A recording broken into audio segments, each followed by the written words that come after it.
task of social service, doing something good for the people of Goa, for the state of Goa. And according to circumstances, you are either on the treasury bench, that is the ruling side, or you are on the opposition bench. We have a task before us.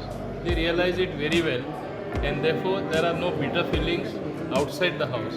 Whatever is debated is on issues for the good of Goa, and that's how the friendship still remains. And I am very, very thankful to them, and really it was very heartwarming that cutting across party lines, as I am saying again, they came so profusely to greet me. So I feel honored.